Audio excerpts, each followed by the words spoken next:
Liverpool da Man City na rage wurin ɗaukar ɗan wasan Barcelona Dani Olmo. Walka zai tafi Saudiya. Liverpool bata shirya rabuwar ɗan wasan ta Darwin Núñez ba. Assalamu alaikum masu sauraron barkan ku da ku a wannan lokaci. A nan za ku ji cewa mai tsaron baya a Manchester City da Ingila, Kyle Walker mai shekaru 34 ya kasance wanda ƙungiyoyin Saudiya ke zaurci, Al Nassr, Al Ittihad har ma da Al Ahly ke zaurci. A nan kuma za ku ji cewa Aston Villa na tattauna da Borussia Dortmund kan sai dan wasan gaban Netherlands mai shekaru 25 Joel Malen, wanda kungiyar ta Bundesliga ta yi kuɗi akan farashin fam miliyan 25. A nan kuma za ku ji cewa Liverpool da Manchester City na fatan cimma burinsu na sayan dan wasan Barcelona mai shekaru 26 Dani Olmo a wannan wata na Janairu. A nan kuma za ku ji cewa Liverpool ta tuntuɓi AC Milan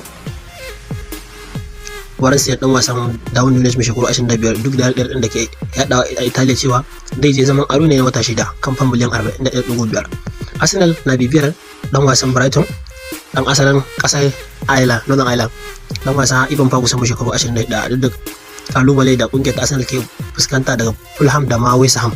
A nan kuma za ku cewa dan wasan gaba na Athletic Bilbao Nico Williams mai shekaru 22 na cikin waɗanda Arsenal ke zaurci, wanda suke ganin za su biya fam miliyan 48 akan dan wasan a ƙarshen kakar wasa ta bana. Tottenham da Wolverhampton na son dan wasan Ingila mai shekaru 26 Ben Godfrey wanda ke takale da sa a Atletico Madrid a yanzu.